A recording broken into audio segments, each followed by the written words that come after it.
नमस्कार, आपका स्वागत है। दोस्तों, जब एक जीव अपनी अंतिम श्वासें ले रहा होता है तब उसके आसपास मानो रहस्य का एक आवरण छा जाता है। मृत्यु के निकट आने पर मनुष्य के मन और शरीर में क्या होता है, अंतिम क्षणों में उसे कौन से दिव्य या भयंकर दृश्य दिखाई देते हैं, मृत्यु के बाद शव के पैर क्यों बांध दिए जाते हैं, उसके मुख में गंगाजल क्यों डाला जाता है, मृत्यु के बाद शव यात्रा क्यों निकालते हैं और शव यात्रा में राम नाम सत्य है, क्यों कहा जाता है, शव का दाह संस्कार करते समय उसके सिर पर डंडा क्यों मारा जाता है। ऐसे प्रश्न हमें सदा से विचलित और उत्सुक करते आए हैं। हिंदू धर्म के प्राचीन ग्रंथ गरुड़ पुराण में मृत्यु के समय और उसके बाद की अवस्थाओं का विस्तार से वर्णन मिलता है। ये पुराण मृत्यु के रहस्यों पर से पर्दा उठाते हुए बताता है कि मृत्यु मात्र जीवन का अंत नहीं बल्कि आत्मा की एक नई यात्रा का आरंभ है। जीवन और मृत्यु के इस चक्र को जानने से हमारा भय कम होता है और आध्यात्मिक दृष्टि से हमें शांति मिलती है। गरुड़ पुराण में मनुष्य के अंतिम समय, आत्मा की यात्रा और अंतिम संस्कार की विधियों से जुड़े अनेक रहस्यमयी पहलू बताए गए हैं। जब भी किसी अपने की मृत्यु होती है, परिवार शोक में डूब जाता है, परंतु हमारे शास्त्र समझाते हैं कि मृत्यु अटल सत्य है जिसे हर जीव को अपनाना होता है। गरुड़ पुराण के अनुसार सही विधि विधान से किया गया अंतिम संस्कार आत्मा को सद्गति मोक्ष दिलाने में सहायक होता है। आइए जान लेते हैं गरुड़ पुराण के अनुसार मृत्यु के बाद शव के साथ कौन से अंतिम संस्कार किए जाते हैं। दोस्तों, आगे बढ़ने से पहले आपसे एक विनती है। हम ये जानकारी बहुत मेहनत से तैयार करते हैं, इसीलिए हमारी मेहनत के लिए एक लाइक जरूर करें। साथ ही चैनल को सब्सक्राइब अवश्य करें और कमेंट में जय श्री कृष्ण जरूर लिख देना। तो चलिए शुरू करते हैं। दोस्तों, मृत्यु निकट आने पर क्या होता है, कौन से संकेत मिलते हैं। गरुड़ पुराण के अनुसार जब मनुष्य की मृत्यु का समय निकट आता है तो उसे पहले से कुछ अलौकिक संकेत मिलने लगते हैं। प्राणी का मन अचानक अस्थिर हो जाता है और उसे अपने जीवन भर के सभी अच्छे बुरे कर्म स्मरण होने लगते हैं। अक्सर मन अनचाहे बुरी यादों को दोहराने लगता है, मानो किए गए पाप और पुण्य आंखों के सामने घूमने लगते हैं। ये आत्मावलोकन एक तरह से आत्मा को आगामी यात्रा के लिए तैयार करने का प्रकृति जन्य उपाय है। मृत्यु निकट होने पर कुछ लोगों को रहस्यमय द्वार या ज्योतिर्मय प्रकाश दिखाई देने लगता है। गरुड़ पुराण में वर्णित है कि कई बार मरने से पहले व्यक्ति को मानो एक दिव्य द्वार दिखता है। किसी को अग्नि की लपटें दिख सकती हैं, तो किसी को तेज प्रकाश का अनुभव होता है। यह संकेत है कि भौतिक दुनिया से आत्मा का संबंध टूटकर एक अन्य लोक के द्वार पर पहुंच रहा है। इसी दौरान व्यक्ति के हाथों की रेखाएं भी फीकी पड़ने लगती हैं या कई बार बिल्कुल गायब हो जाती है। इसे भी निकट मृत्यु का शारीरिक संकेत माना गया है। मरने से ठीक पहले जब लगभग एक पहर लगभग 3 घंटे का समय शेष रहता है तो यमराज के दूतों का आभास होना शुरू हो जाता है। गरुड़ पुराण के अनुसार उस व्यक्ति को ऐसा प्रतीत होता है जैसे कोई अदृश्य नकारात्मक शक्ति या यमदूत उसके आसपास है, जो उसे अपने साथ ले जाने को तैयार खड़े हैं। यदि व्यक्ति ने जीवन में अधर्म या पाप अधिक किए हो तो यमदूत भयावह रूप में उसके निकट आने की अनुभूति होती है, जिससे वो घबरा भी सकता है। इसके विपरीत जिन लोगों ने शुभ कर्म किए हो उनके अंत समय में ये अनुभव अपेक्षाकृत शांतिमय हो सकते हैं। उन्हें दिव्य शक्तियों या ईश्वर के प्रकाश का एहसास हो सकता है। मृत्यु से कुछ दिन पूर्व सपने में पूर्वजों का दिखाई देना भी एक संकेत माना गया है। गरुड़ पुराण के मुताबिक जिनकी मृत्यु निकट होती है उन्हें अक्सर स्वप्न में अपने दिवंगत पूर्वज या निकटवर्ती आत्मीय दिखाई देने लगते हैं। यदि सपने में पूर्वज दुखी या रोते हुए नजर आए तो इसे इस बात का संकेत माना जाता है कि व्यक्ति की जीवन लीला शीघ्र समाप्त होने वाली है। पूर्वज आत्माएं उसे मानो बुलावा देती है कि वो इस लोक के बंधन छोड़कर उनके साथ उस अन्य लोक में आए। इन सारे संकेतों का उद्देश्य यही है कि मृत्यु निकट व्यक्ति अपने शेष काम निपटा ले, परिजनों से अंतिम बातें कर ले और ईश्वर का स्मरण करते हुए शांत चित्त से मृत्यु को स्वीकार करे। ये रहस्यमयी अनुभव आत्मा को आगामी यात्रा का पूर्वाभास कराते हैं, जिससे वो संसार के मोह से धीरे धीरे विमुक्त होने लगती है। परिजनों के लिए भी ये संकेत महत्वपूर्ण होते हैं। वे समझ सकते हैं कि शायद अंत समय निकट है, इसलिए वे भी मानसिक रूप से तैयार हो सके और मृत्यु के क्षण को आध्यात्मिक स्वीकार्यता के साथ संकल्पित कर सके। मृत्यु के समय उसे क्या दिखाई देता है? जब वास्तविक मृत्यु का क्षण आता है, तब आत्मा देह त्यागने की तैयारी में होती है। गरुड़ पुराण में उल्लेख मिलता है कि अंतिम श्वासों के समय अक्सर मनुष्य अद्भुत दृश्य देखता है। जिनके जीवन में पुण्य की प्रधानता रही हो, उन्हें उस क्षण एक तेज रोशनी या ईश्वर का दिव्य रूप दिखाई दे सकता है। ऐसे लोग प्रकाशमान मार्ग देखते हुए शांति का अनुभव करते हैं, मानो कोई दैवीय शक्ति उन्हें अपने आलोक से मार्गदर्शन दे रही हो। कई आध्यात्मिक लोगों ने मृत्यु के निकट अनुभव में एक सुरंग जैसी प्रकाश पथ की अनुभूति होने की बात कही है। ये आत्मा का शरीर से बाहर निकलकर परमात्मा की ओर अग्रसर होने का द्योतक माना जाता है। दूसरी ओर यदि व्यक्ति ने जीवन में पाप कर्म अधिक किए हो, तो मृत्यु के वक्त उसके सामने यमदूतों का भयावह दृश्य प्रकट होता है। शास्त्रों के अनुसार यमराज के दूत मरते हुए पापी को अपने साथ यमलोक ले जाने उपस्थित हो जाते हैं। मरते समय ऐसे व्यक्ति को सचमुच ये दिखने लगता है कि काले भयानक स्वरूप वाले यमदूत उसके पास आ रहे हैं। कई बार वो आखिरी क्षणों में उनसे बचने के लिए छटपटाता हुआ भी दिखाई देता है। ये दृश्य उसकी आत्मा को डराता है, किंतु ये उसके कर्म फल भोग की शुरुआत का संकेत भर होता है। गरुड़ पुराण में वर्णन है कि आत्मा शरीर छोड़ते समय एक क्षण को ठिठकती है और पूरे जीवन की घटनाएं एक चलचित्र की भांति उसके सम्मुख आ जाती है। जीवन भर के सुख दुख संबंधों के बंधन किए हुए कर्म सब कुछ आत्मा एक पल में देख लेती है। उस घड़ी मनुष्य को भली भांति बोध हो जाता है कि वो संसार में क्या करके जा रहा है और अब उसे अपने शुभाशुभ कर्मों का फल भोगने आगे जाना होगा। ये चेतना कई बार कुछ क्षणों के लिए व्यक्ति के चेहरे पर दिखाई भी देती है, कभी संतोष तो कभी पश्चाताप के भाव के रूप में। आखिरी क्षण में यदि आसपास भक्तिमय वातावरण हो तो आत्मा को शांति मिलती है।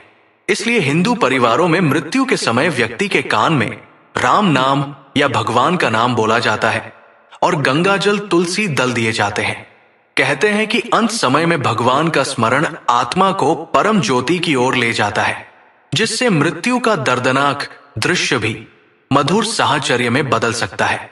जो व्यक्ति अंतिम समय में श्रद्धा पूर्वक भगवान विष्णु या शिव का नाम लेता है, उसे मोक्ष की प्राप्ति होती है। गरुड़ पुराण में ये स्पष्ट कहा गया है।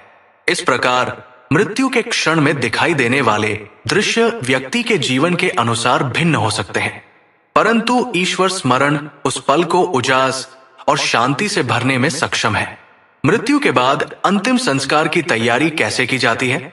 मृत्यु होने पर शरीर पंच तत्व में लौटने की प्रक्रिया शुरू कर देता है। गरुड़ पुराण के अनुसार शरीर 5 तत्व पृथ्वी, जल, अग्नि, वायु और आकाश से बना है। इसलिए मृत्यु के बाद इसे अग्नि को अर्पित कर इन तत्वों में विलीन करना चाहिए। अंतिम संस्कार की तैयारी इसी सिद्धांत को ध्यान में रखकर की जाती है, ताकि आत्मा को सद्गति मिल सके। जैसे ही किसी की मृत्यु होती है, सबसे पहले शव को सम्मान पूर्वक जमीन पर लिटा दिया जाता है। शास्त्रानुसार सिर को दक्षिण दिशा की ओर रखना उचित माना गया है, क्योंकि दक्षिण दिशा यम की दिशा है।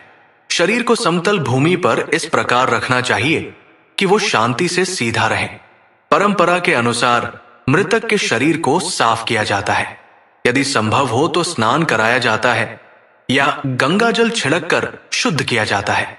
उसके बाद शव को सुंदर नए वस्त्र पहनाए जाते हैं और चंदन का लेप व पुष्पमाला आदि से सुशोभित किया जाता है।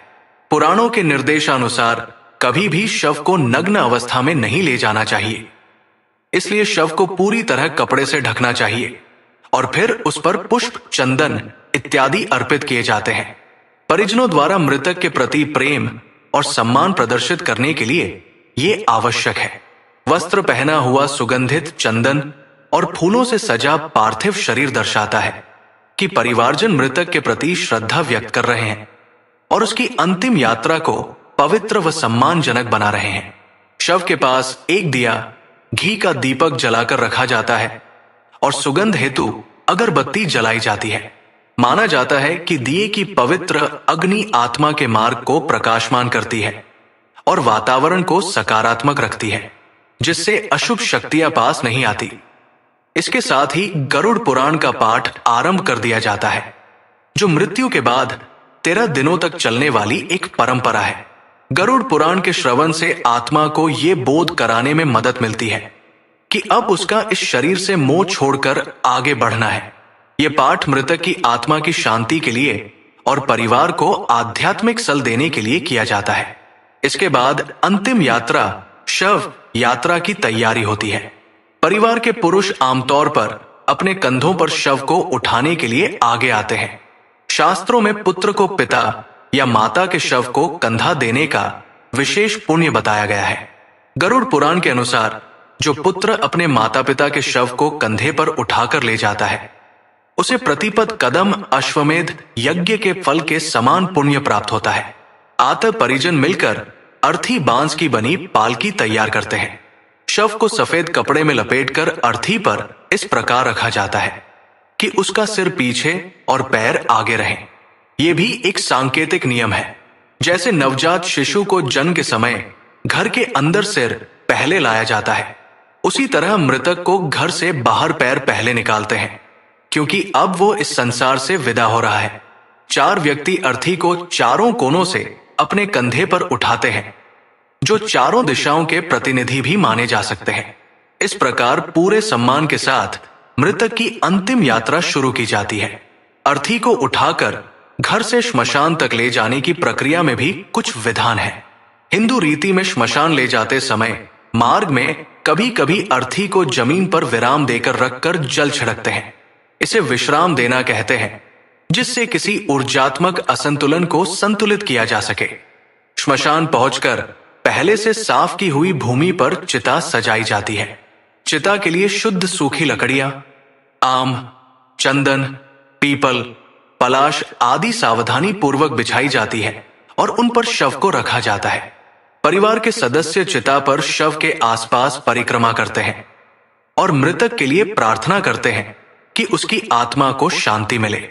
इसके बाद मूखा अग्नि देने की क्रिया की जाती है, जिसमें परिवार का मुख्य पात्र प्राय ज्येष्ठ पुत्र पवित्र अग्नि को चिता में प्रज्वलित करता है। मृत्यु के बाद शव को अकेला क्यों नहीं छोड़ा जाता? हिंदू परंपरा में देखा जाता है कि मृत्यु के बाद शव के पास हमेशा कोई ना कोई मौजूद रहता है। उसे कभी एकांत में नहीं छोड़ा जाता। गरुड़ पुराण सहित कई धार्मिक ग्रंथों में इसके पीछे आध्यात्मिक और व्यावहारिक दोनों कारण बताए गए हैं। एक मुख्य कारण है रक्षात्मक उपाय। यदि शव को अकेला छोड़ दिया जाए तो आसपास मौजूद जंगली जानवर या कीड़े मकोड़े उस शरीर को हानि पहुंचा सकते हैं। विशेषकर रात के समय यदि शव निर्जन पड़े तो चींटियाओं, चूहे या अन्य जीव शरीर को क्षति पहुंचा सकते हैं, जो मृतक के प्रति अनादर होगा। इसलिए कोई व्यक्ति शव की रखवाली के लिए सतत मौजूद रहता है, ताकि अंतिम संस्कार होने तक शरीर सुरक्षित रहे। दूसरा बड़ा कारण अधिदैविक शक्तियों से रक्षा है। यह माना जाता है कि जब शरीर प्राण त्याग देता है तो आसपास भटक रही नकारात्मक ऊर्जाएं या पिशाच आदि उस खाली पड़े शरीर में प्रवेश करने की चेष्टा कर सकते हैं। विशेषकर रात्रि के अंधेरे में इन अशुभ शक्तियों का प्रकोप बढ़ जाता है। यदि किसी बुरी आत्मा ने मृत शरीर में प्रवेश कर लिया तो वो न केवल मृत आत्मा को कष्ट दे सकती है, बल्कि जीवित परिवारजनों के लिए भी संकट खड़ा हो सकता है। इसलिए पुरोहित या परिवारजन किसी न किसी को शव के पास पहरा देने के लिए रखते हैं। साथ ही पास में दीपक जलाकर उजाला रखा जाता है और पवित्र मंत्रोच्चार या भजन आदि भी होते रहते हैं। उजाले और मंत्रों से नकारात्मक शक्तियां दूर रहती हैं, ऐसा शास्त्रों में उल्लेख है। तीसरा और सबसे भावुक पक्ष है मृत आत्मा का अपने शरीर और परिजनों से मोह। गरुड़ पुराण के अनुसार मृत्यु के पश्चात भी आत्मा कुछ समय तक अपने भौतिक शरीर और परिवार के आसपास मंडराती रहती है। जब तक दाह संस्कार नहीं हो जाता, आत्मा का उस शरीर से सूक्ष्म जुड़ाव बना रहता है। वो अपने परिजनों को देख रही होती है और उनके शोक को महसूस भी कर सकती है। ऐसी स्थिति में यदि शव को एकदम तन्हा छोड़ दिया जाए तो आत्मा स्वयं को अधिक असहाय और उदास महसूस कर सकती है। उसे लगेगा कि उसके अपने उसे छोड़कर चले गए। अतः परिजन बारी बारी से रात भर भी शव के पास रुकते हैं। दीपक के प्रकाश और गीता गरुड़ पुराण के पाठ के साथ आत्मा को दिलासा देते हैं कि वे उसके साथ है और वो निश्चिंत होकर आगे की यात्रा करे। शव के मुंह में गंगा जल और तुलसी जल पत्ते क्यों डाले जाते हैं? हिंदू धर्म में अंतिम संस्कार की प्रक्रियाओं में एक अत्यंत महत्वपूर्ण रिवाज है मृतक के मुख में गंगा जल और तुलसी दल रखना। इसके पीछे गहरी आध्यात्मिक मान्यता है जिसका वर्णन गरुड़ पुराण में विस्तार से मिलता है। गरुड़ पुराण में श्री कृष्ण ने गरुड़ जी को बताया है कि तुलसी और गंगा दोनों ही पवित्र एवं मोक्षदायिनी है। तुलसी को हिंदू धर्म में बहुत पवित्र माना गया है और ये भगवान विष्णु को अति प्रिय है। गरुड़ पुराण में वर्णित श्लोक के अनुसार तुलसी की मंजरी से युक्त होकर जो प्राणी अपने प्राण त्याग करता है वो सैकड़ों पापों से युक्त होने पर भी यमराज उसे देख नहीं सकते। अर्थात मरते समय यदि व्यक्ति के मुख में तुलसी दल हो तो यमदूत उसके निकट नहीं आते या उसे यातना नहीं दे पाते। एक अन्य श्लोक में कहा गया है, तुलसी के दल को मुख में रखकर तिल और कुश के आसन पर मरने वाला व्यक्ति पुत्रहीन हो तो भी निश्चय ही विष्णुपुर वैकुंठ को जाता है। शव के पैर क्यों बांध दिए जाते हैं? किसी व्यक्ति की मृत्यु के उपरांत आप देखेंगे कि उसके दोनों पैरों के अंगूठों को कपड़े या रस्सी से आपस में बांध दिया जाता है। ये कर्म सिर्फ शारीरिक व्यवस्था के लिए ही नहीं बल्कि एक गढ़ आध्यात्मिक कारण से भी किया जाता है। व्यावहारिक दृष्टि से देखें तो मृत्यु के बाद शरीर में आकस्मिक हरकत या अकड़न होने लगती है जिससे हाथ पैर इधर उधर फैल सकते हैं। पैरों के अंगूठे बांध देने से शव का शरीर सीधा रहता है और असहज मुद्रा में विचलित नहीं होता, परंतु आध्यात्मिक दृष्टिकोण से ये क्रिया और भी अधिक महत्व रखती है। योग और तंत्र की अवधारणाओं के अनुसार मनुष्य शरीर में मूलाधार चक्र सबसे निचले हिस्से शरीर के आधार में स्थित होता है। गुदा और जनेंद्रिय के बीच मूलाधार चक्र जीवन ऊर्जा जीवनी शक्ति का प्रवेश द्वार भी माना जाता है क्योंकि भ्रूण अवस्था में यहीं से जीवन की ऊर्जा शरीर में प्रवेश करती है। जब व्यक्ति की मृत्यु होती है तो यही मूलाधार अंतिम भाग होता है जहां तक शरीर में ऊष्मा गर्माहट रहती है। बाकी शरीर ठंडा पड़ने लगता है पर कुछ समय तक मूलाधार क्षेत्र गर्म रह सकता है। आध्यात्मिक गुरुओं के अनुसार मृत्यु के बाद भी कुछ आत्माएं चेतना के अभाव में अपनी मृत्यु को तुरंत स्वीकार नहीं कर पाती और शरीर को छोड़ने के बाद फिर उसी में लौटने की चेष्टा करती है। विशेषकर यदि शरीर के किसी द्वार से फिर से प्रवेश संभव हो तो भटकी हुई आत्मा या कोई अन्य नकारात्मक प्राणी पिशाच आदि उस मृत शरीर में दोबारा घुसने का प्रयास कर सकता है। शरीर में प्रवेश के ऐसे खुले द्वारों में मूलाधार प्रमुख है। शव को अर्थी पर क्यों ले जाया जाता है? अर्थी या शव यात्रा की पालकी पर शव को ले जाना हिंदू अंतिम संस्कार परंपरा का अभिन्न अंग है। इसका धार्मिक, सांस्कृतिक और व्यावहारिक तीनों तरह का महत्व है। सबसे पहले व्यावहारिक कारण देखें तो अर्थी जो आमतौर पर बांस की बनी होती है, शव को एक स्थान से दूसरे स्थान, घर से श्मशान तक ले जाने का सुविधाजनक माध्यम है। इससे शरीर को उचित सहारा मिलता है और कई लोग मिलकर आसानी से उठा सकते हैं। लेकिन इससे परे इसके पीछे गहरी भावनात्मक भावना भी है। परिजन अपने कंधों पर उठाकर मृतक को उसकी अंतिम यात्रा पर ले जाते हैं जो प्रेम और सम्मान का प्रतीक है। अपने प्रियजन को स्वयं कंधा देकर ले जाना यह दर्शाता है कि अंतिम समय में भी हम उनका साथ नहीं छोड़ते, उन्हें आदर पूर्वक विदा करने का कर्तव्य निभाते हैं। राम नाम सत्य है। क्यों कहा जाता है राम नाम सत्य है? ये शब्द भारतीय संस्कृति में मृत्यु के समय अत्यंत प्रचलित उद्घोष है। जब किसी की शव यात्रा निकलती है तो आगे आगे लोग जोर से बोलते हैं, राम नाम सत्य है, सत्य बोलोगत है। इस वाक्य के उच्चारण का गढ़ अर्थ है, भगवान का नाम ही सत्य है, बाकी सब जगत मिथ्या है। इसे अंतिम यात्रा में कहने के पीछे दार्शनिक और व्यावहारिक दोनों उद्देश्य है। प्रथम दृष्टि में तो ये मृतक के लिए प्रार्थना सा लगता है, परंतु वास्तव में गरुड़ पुराण और अन्य धर्म ग्रंथों की भावना अनुसार ये नारा मृत आत्मा के लिए उतना नहीं जितना साथ चल रहे जीवित परिजनों व समाज के लिए होता है। जब परिजन राम नाम सत्य है बोलते हैं तो वे स्वयं को और एक दूसरे को ये याद दिला रहे होते हैं कि संसार में अंततः केवल परमात्मा राम का नाम ही शाश्वत सत्य है। अभी जो प्रियजन हमारे साथ था उसका नश्वर शरीर भी अब साथ नहीं है। उसके साथ यदि कुछ जा रहा है तो वो है भगवान का नाम। बाकी धन संपत्ति रिश्ते यही छूट गए हैं।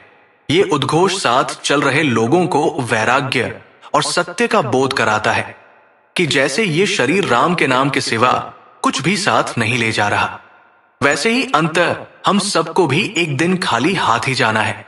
मोह माया में बंध कर जो हम जीवित रहते हुए भटकते हैं वो निष्प्रयोजन है, क्योंकि अंततः भगवान का नाम ही आत्मा के साथ जाता है और वही मोक्ष का मार्ग है।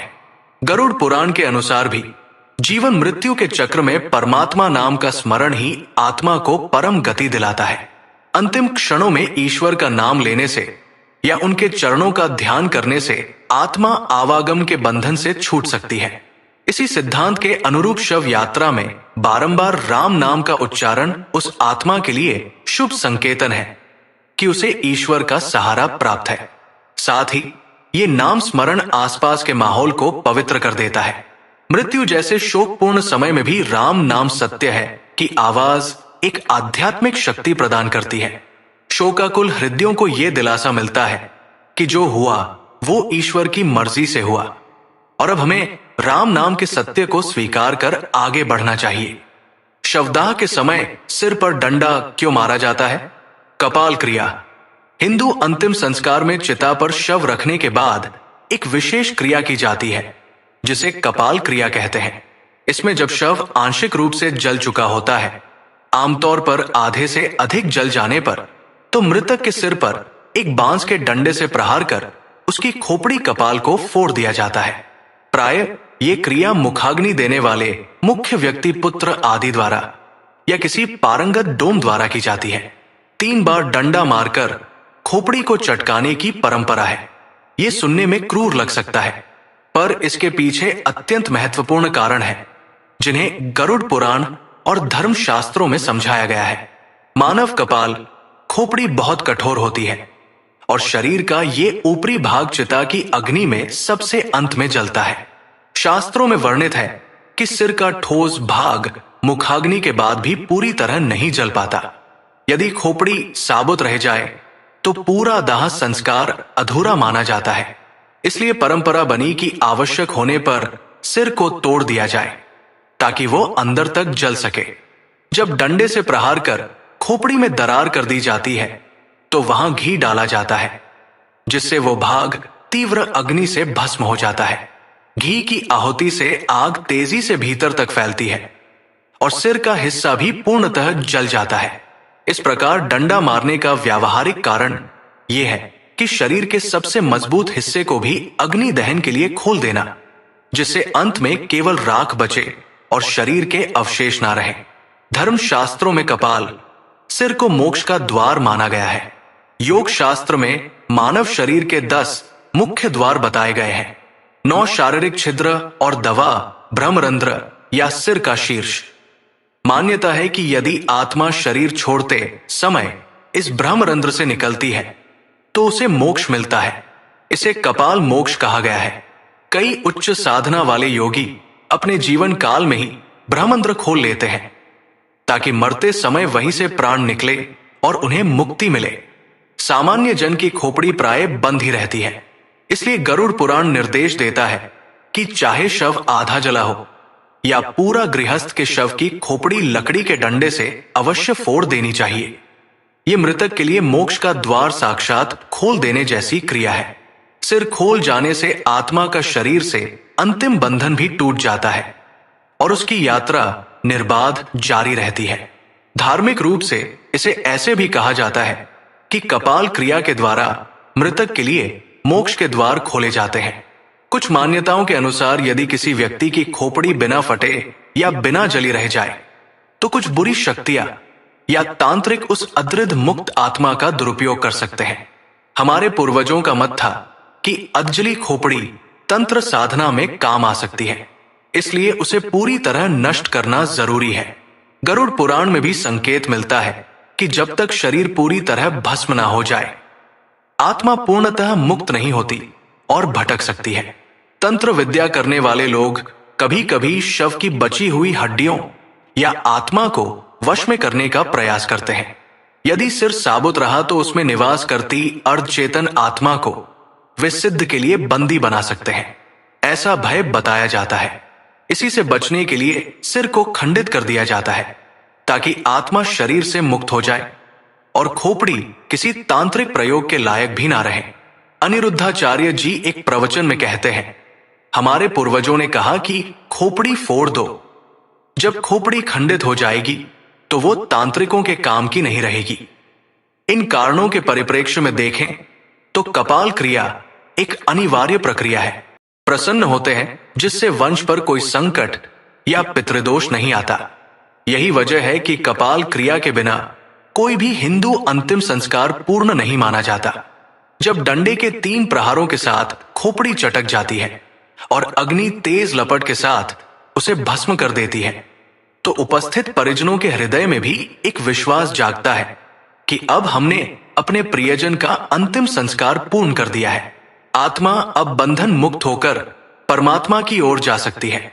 गरुड़ पुराण में वर्णित यही आशय है कि सिर फटने के साथ ही आत्मा का पृथ्वी से अंतिम संबंध समाप्त हो जाता है और वह अपनी गति को प्राप्त होती है। अंततः शव के सिर पर डंडा मारना सुनने में कठोर जरूर है, लेकिन यह मुक्ति का ही एक रूप है। यह हमें सिखाता है कि मृत्यु के बाद शरीर से आसक्ति खत्म कर देनी चाहिए। सिर रूपी घड़ा फोड़कर हम माया के बंधन को तोड़ देते हैं, ठीक वैसे ही जैसे अंतिम संस्कार के बाद घर लौटते समय मिट्टी का घड़ा फोड़ा जाता है ताकि कोई बंधन शेष ना रहे। संकेत है कि अब तुम्हें पूर्णतः आगे बढ़ना है। ये शरीर और संसार छूट चुका है। इसलिए हिंदू धर्म में यह कर्मकांड अत्यंत महत्वपूर्ण माना गया है और सदियों से इसका पालन हो रहा है। इस प्रकार गरुड़ पुराण के आलोक में मृत्यु से जुड़े प्रत्येक प्रश्न का उत्तर हमें जीवन और आत्मा के गहन सत्य से परिचित कराता है। मृत्यु के निकट समय में मिलने वाले संकेत हमें शुभ कर्मों के लिए सचेत करते हैं। अंतिम क्षणों के दर्शन हमें ईश्वर की याद दिलाते हैं। मृत्यु के बाद की हर रस्म, चाहे शव को स्नान कराना, तुलसी और गंगाजल देना, पैर बांधना, अर्थी पर ले जाना, राम नाम सत्य कहना या कपाल क्रिया करना, सभी आत्मा की शांति और मोक्ष के मार्ग में सहायक मानी गई है। इन प्रथाओं में विज्ञान, भावना और आध्यात्म का अद्भुत मेल है। एक ओर ये मृतक के प्रति हमारी श्रद्धा प्रकट करती है, वहीं दूसरी ओर जीवित लोगों को भी गढ़ आध्यात्मिक शिक्षा देती है। गरुड़ पुराण का संदेश स्पष्ट है कि जो जन्मा है वो मरेगा ही, लेकिन मरना अंत नहीं बल्कि नई यात्रा की शुरुआत है। आत्मा अजर अमर है और कर्मों के अनुसार नई योनियों में गमन करती है जब तक मोक्ष रूपी अंतिम सत्य को प्राप्त ना कर ले। मृत्यु एक अनिवार्य सत्य है, पर इन धार्मिक प्रक्रियाओं को समझने से हमारा भय कम होता है और हम जीवन को और भी अर्थपूर्ण ढंग से जीने की प्रेरणा पाते हैं। तो दोस्तों, इस प्रकार से गरुड़ पुराण में मृत्यु के बाद के अंतिम संस्कार का रहस्य बताया गया है। उम्मीद है आपको यह जानकारी पसंद आई होगी। वीडियो को लाइक जरूर करें और कमेंट में जय श्री कृष्ण अवश्य लिखें। साथ ही चैनल को सब्सक्राइब करें। आप सभी का धन्यवाद।